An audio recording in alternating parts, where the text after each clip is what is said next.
Assalamualaikum warahmatullahi wabarakatuh. Perkenalkan, kami dari kelompok 5 yang beranggotakan Fadil Al-Hafiz Ibta, Tika Ristiandini, dan saya Nurkolis Panji Saputra. Di sini kami akan membahas tentang kekayaan intelektual. Apa itu kekayaan intelektual? Kekayaan intelektual adalah istilah yang digunakan untuk menggambarkan karya pikiran-pikiran seperti seni, buku, film, formula penemuan, musik, dan proses yang berbeda dan dimiliki atau dibuat oleh satu orang atau kelompok. Kekayaan intelektual dilindungi melalui hak cipta, paten, dan hukum rahasia dagang. Hukum dalam kekayaan intelektual. Yang pertama, hak cipta. Hak cipta adalah hak eksklusif untuk mendistribusikan, menampilkan, melakukan, atau mereproduksi. Undang-undang hak cipta terbukti sangat fleksibel dan mencakup teknologi baru termasuk perangkat lunak, permainan video, karya multimedia, dan halaman web. Namun mengevaluasi file originalitas sebuah karya bisa jadi sulit dan bisa mengarah ke litigasi. Perlindungan hak cipta. Hak cipta perlindungan diberikan kepada pencipta karya asli dari penulis dalam bentuk apapun media ekspresi sekarang dikenal atau kemudian dikembangkan dari mana mereka dapat dipersepsikan, direproduksi atau dikomunikasikan baik secara langsung atau dengan bantuan mesin atau perangkat. Pelanggaran hak cipta. Pelanggaran hak cipta adalah pelanggaran yang diamankan oleh pemilik hak cipta. Pelanggaran terjadi saat seseorang menyalin bagian penting dan material milik orang lain karya hak cipta tanpa izin. Persyaratan hak cipta. Undang-undang hak cipta menjamin hak pengembang atas karya mereka selama jangka waktu tertentu. Menetapkan batas waktu sebagai berikut untuk karya yang dibuat setelah 1 Januari. Perlindungan hak cipta berlaku untuk umum penulis ditambah 70 tahun. Untuk karya yang dibuat sebelum 1978 yang masih asli atau terbarukan jangka waktu hak cipta, jangka waktu diperpanjang hingga 95 tahun sejak hak cipta diawalkan diamankan. Karya yang memenuhi syarat. Jenis karya yang dapat dilindungi hak ciptanya antara lain karya arsitektur, seni, audiovisual, koreografi, drama, grafik, sastra, film, musik, pantomim, gambar, pantun, rekaman suara, dan karya intelektual lainnya. Doktrin penggunaan wajar. Undang-undang hak cipta mencoba menyeimbangkan antara perlindungan hak cipta dan pengaktifan akses publik ke karya hak cipta. Doktrin penggunaan wajar memungkinkan bagian dari materi hak cipta untuk digunakan tanpa izin dan keadaan tertentu. 4 faktor-faktor. Yang pertama, tujuan dari karakter penggunaan, sifat dari karya berhak cipta, porsi karya berhak cipta, dan pengaruh penggunaan terhadap nilai karya berhak cipta. Perlindungan hak cipta perangkat lunak. Misalnya produsen dan perangkat lunak dapat mengamati pengoperasian program berhak cipta milik pesaing dan kemudian membuat program yang menghasilkan hasil yang sama dan bekerja dengan cara yang sama. Untuk membuktikan pelanggaran, hak cipta pemegangnya harus menunjukkan kemiripan yang mencolok antara perangkat lunaknya dan perangkat lunak baru itu bisa dijelaskan hanya dengan menyalin. 2. Paten. Pengertian paten. Paten adalah pemberian hak milik yang dikeluarkan oleh Paten dan Merek Dagang Amerika Serikat, kantor ke penemu yang mengizinkan pemiliknya untuk mengecualikan publik dari membuat, menggunakan, atau menjual penemuan yang dilindungi, dan kemungkinan tindakan hukum terhadap pelanggar. Sebuah paten mencegah penyalinan serta kreasi independen yang diperbolehkan menurut hukum hak cipta. Sifat paten. 1. Pemberian hak eksklusif tidak dapat dianggap hak monopoli. 2. Paten diikuti berbagai hak-hak yang melekat pada paten itu. 3. Teritorial. 4. Terhadap pembagian kewenangan. Pengadilan umum mengurus pelanggaran paten. Pengadilan niaga mengurus kesasihan sertifikat paten. Subjek yang dipatenkan. Proses mencakup algoritma, metode bisnis, perangkat lunak, teknik medis, dan lain-lain. Mesin mencakup alat dan aparat. 3. Barang diproduksi dan dilindungi. Mencakup perangkat mekanik, perangkat elektronik, komposisi materi. Perlindungan.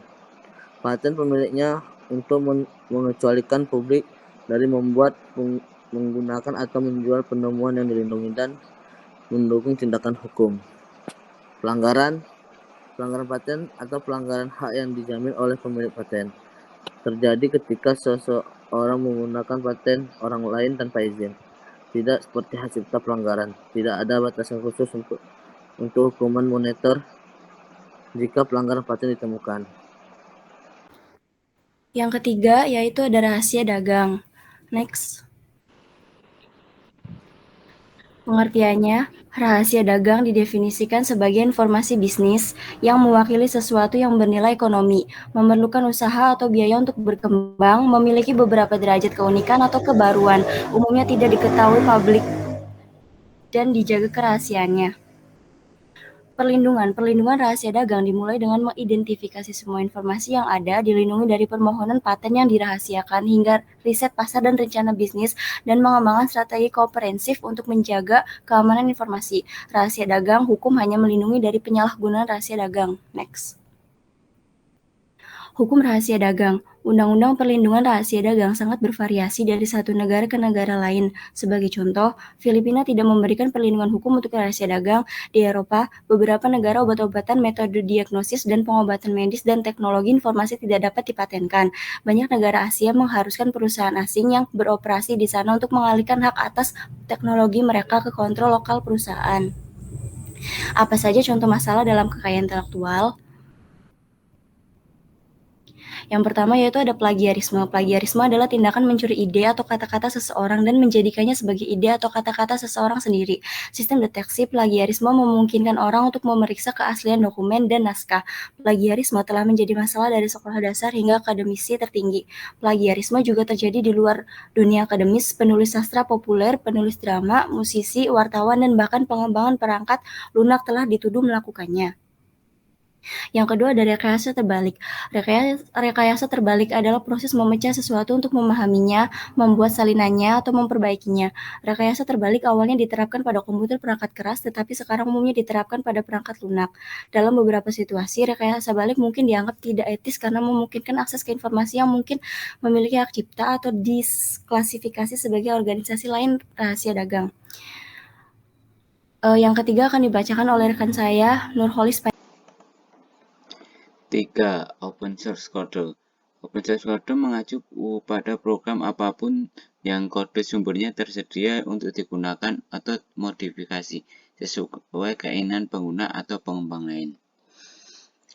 Premis dasar di balik open source code adalah ketika banyak programmer dapat membaca, mendistribusikan ulang, dan memodifikasinya, perangkat lunak membaik. 4. Intelijen kompetitif. Intelijen kompetitif adalah informasi yang diperoleh secara umum yang dikumpulkan untuk membantu perusahaan mendapatkan keuntungan atas para pesaingnya. Kecerdasan kompetitif tidak sama dengan industri spionage, yaitu penggunaan cara ilegal untuk mendapatkan informasi bisnis yang tidak semestinya tersedia untuk masyarakat umum.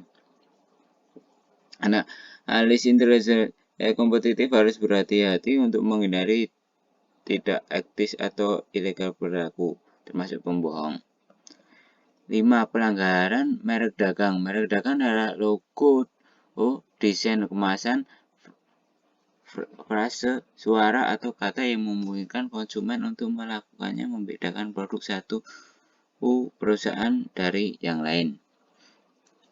Undang-undang memberikan hak kepada pemilik merek dagang untuk mencegah yang lain menggunakan merek yang sama atau tanda serupa yang membingungkan pada label produk. Cyber Squatter mendaftarkan nama domain untuk merek dagang terkenal atau nama perusahaan yang kepadanya mereka tidak memiliki hubungan dengan harapan bahwa pemilik merek dagang pada akhirnya akan membeli nama domain untuk sejumlah besar, uang besar. Kemudian tanya jawab. 1. Plagiarisme adalah masalah yang terjadi hanya di akademis, benar atau salah? Jawabannya adalah salah. Karena plagiarisme juga terjadi di luar dunia akademis seperti penulis sastra populer, penulis drama, musisi, wartawan, dan bahkan pengembang perangkat lunak. 2. Proses membongkar sesuatu untuk memahaminya, membuat salinannya atau memperbaiki disebut hak cipta. Sebagai bagian dari permohonan paten, mencari badan pengetahuan yang ada tersedia untuk seseorang yang memiliki keahlian biasa di bidangnya. Badan pengetahuan yang ada ini disebut, jawabannya adalah IBM. Hampir semua data yang diperlukan untuk intelijen kompetitif dapat dikumpulkan baik melalui pemeriksaan informasi yang dipublikasikan secara cermat atau wawancara. Benar atau salah? Jawabannya adalah benar. Dari presentasi di atas mengacu pada sumber dari buku Etik Informasi dan Teknologi oleh George Reynaud. Sekian presentasi dari kami. Wassalamualaikum warahmatullahi wabarakatuh.